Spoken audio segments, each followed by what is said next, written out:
Hi friends, welcome to VNS ultimate கொண்டாட்டம். இந்த வீடியோவில் என்ன பார்க்க போகிறோன்னா, நம்ம அசோக் நகர் ஆஞ்சநேயர் கோயிலில் பார்த்தீங்கன்னா ராமநவமி விழா வந்து வெகு சிறப்பாக நடந்துட்டு வர்றது.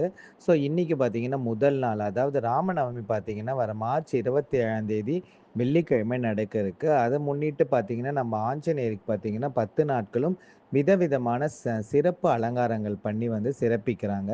ஸோ இன்றைக்கி வந்து விநாயகர் பூஜையோட வந்து முதல் நாளான சிறப்பு அலங்காரம் பார்த்தீங்கன்னா, வெற்றிலை மாலை அலங்காரம். ஸோ நம்ம ஆஞ்சநேயர் கோயில்ல இன்னைக்கு ராமநவமியை முன்னிட்டு சிறப்பு அலங்காரம் வந்து வெற்றிலை மாலை அலங்காரம் வந்து சாத்தியிருக்காங்க. எவ்வளோ அழகா வந்து ஆஞ்சநேயர் இருக்காருன்னு பாருங்க. ஸோ உங்களுக்கு நேரம் கிடைச்சுச்சுன்னா, இந்த 10 நாட்கள் வந்து நம்ம ஆஞ்சநேயர் வந்து விதவிதமான அலங்காரத்தில வந்து பக்தர்களுக்கு காட்சி தராரு. உங்களுக்கு நேரம் கிடைச்சுதுன்னா, இத பார்த்து ஆஞ்சநேயரோட பெறுங்க. தேங்க் யூ ஃபார் வாட்சிங்.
Thank you.